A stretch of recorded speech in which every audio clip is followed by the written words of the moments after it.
मित्रांनो, एकच mistake first इयरचा study करताना आपलं पूर्ण इयर बर्बाद करू शकतं, आपल्याला बॅकलॉग इयर ड्रॉप टाकू शकतं. ती काय मिस्टेक आहे? अजूनही मुलं सिरियस होत नाही. मुलं म्हणतात की मी करून घेईल, शेवट मी करून घेईल, वन नाईट मध्ये करून घेईल. सो मित्रांनो, मैं कर लूंगा ये नाही होऊ शकतं. आणि याच मिस्टेकमुळे आपण सिरियस होत नाही, शेवट सगळं करायला जातो आणि आपला विषय 100% बॅकलॉग राहतो. आपला बॅकलॉग राहिला, करिअर बर्बाद होतो, वायडी पडतात. सो मित्रांनो, बी सिरियस. लक्षात ठेवा, इंजिनिअरिंगचा आहे तुमचा फर्स्ट टाइम पेपर. इंजिनिअरिंग तेवढी सोपी नाहीये.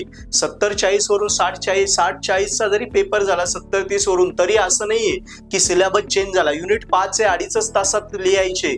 So be serious. अजूनही सिरियस व्हा, एकमेकांची मदत घ्या, ग्रुप स्टडी घ्या, हुशार मुलांकडून समजून घ्या, IMP क्वेश्चन करा, मागचे सॉल्व पेपर करा, पण सिरियसली आत्ता करा. तेव्हा कुठे पेपरच्या आगल्या दिवशी सगळं होणार नाही आणि वायडी पडणार, बॅकलॉग राहणार. So be serious.